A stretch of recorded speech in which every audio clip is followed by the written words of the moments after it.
صلات تسبیح چې کوم دی حضور علیه السلام خپل تر مبارک حضرت عباس رضی الله تعالی عنه ته ښودلی او حضور علیه السلام ورته وفرمایل چې ای تره زه تاسو ته یو تحفه درته ښیم که دا ته چېرته وکړې نو الله رب العزت به ستا ټول ګناهونه معاف کړي پټ وي ښکاره وي غټ وي واړه وي زاړه نه وي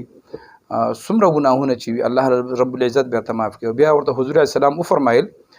چې که تاسو کولی شئ نو روزانه دا لمونځ کوئ، که روزانه یې نه شئ نو جمعه کې یو ځل کوئ، که جمعه کې نه شئ نو میاشت کې یو ځل کوئ، او که په میاشت کې نه شئ نو کال کې یو ځل کوئ. نو صلات تسبیح ډېر اسانه طریقه ده، تاسو ورته ټولو ته غوږ شئ نو انشاءالله العزیز پوه به شئ ورباندې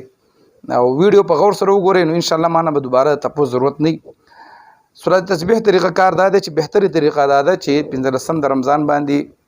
نو دا ټول کال کېږي خو دا بهتر وخت دی او دې باندې الله رب عزت خصوصي رحم کوي.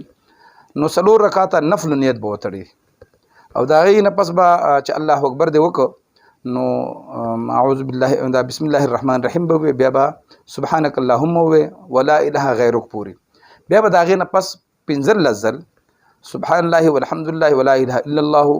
والله اکبر 15 ځل به دا ووایې. بیا چې دا ووایې د هغې نه پس به اعوذ بالله من الشیطان الرجیم بسم الله الرحمن الرحیم، بیا به الحمد ووایې، بیا به یو سورت فاتحه ووایې او بیا لکه یو سورت به ورپسې ووایې، بیا به دغه وکړې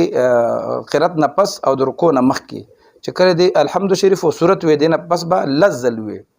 سبحان الله والحمد لله ولا اله الا الله والله اکبر. بیا به د هغې نه پس رکوع ته لاړ شئ، رکوع کې به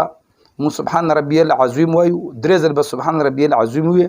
بیا به د هغې نه پس 10 ځل دا کلمات بیا ووایې. بیا چې د هغې نه پس کله 10 ځلې دا کلمات ووایې سمع الله ولمن حمده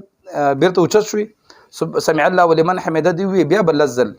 سبحان الله والحمد لله ولا اله الا الله والله اکبر دا به بیا ووایې. چې دغه دې وویل بیا به سجدې له به لاړ شي، سجدې له لاړې نو 3 ځل به سبحان ربي الاعلی ووایې، سبحان ربي الاعلی نه پس به 10 ځل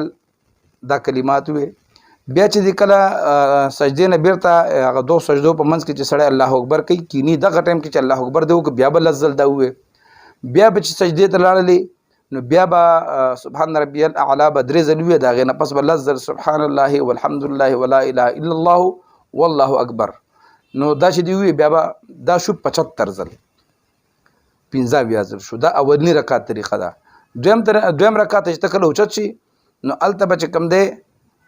چونکې ثنا بیا نشته سبحانک اللهم صرف په اولني رکعت کې نو هلته به ډایرکټ 15 ځل به دا شروع کړي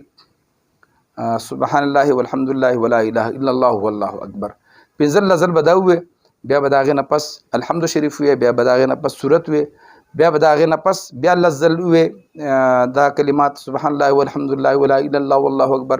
چې 10 ځل دې ووایې نو د اولني رکعت غوندې بیا په رکوع کې دې 10 ځل، بیرته په سمع الله ولمن حمده کې 10 ځل، بیا په سجده کې 10 ځل، سجدې نه چې راوچت شي دغه ځای کې 10 ځل، بیا سجدې ته لاړلې نو بیا 10 ځل، نو دا بیا 75 ځل شو. نو په هر رکعت کې 75 مرتبه شو او داسې به دا په 4 رکعتو کې 300 ځل پوره شي. نو عزتمندو الله رب عزت به ستاسو د دې مونځ په ذریعه باندې صلات تسبیح په ذریعه چې حضور کریم صلی الله علیه وسلم خپل خوږ تره ته دا ښودلی او انشاءالله العزیز تاسو یې وکړئ موږ به یې وکړو او ټول عالم اسلام ته پکې دعا وکړئ، د خپل مشکلاتو د حل کېدو لپاره پکې دعا وکړئ. الله رب العزت غفور رحیم ذات دی، ګناهونه به درته معاف کړي. الله په خپله به دې شپه چې ګناهونه ما نه معافي وغواړئ نو الله به ګناهونه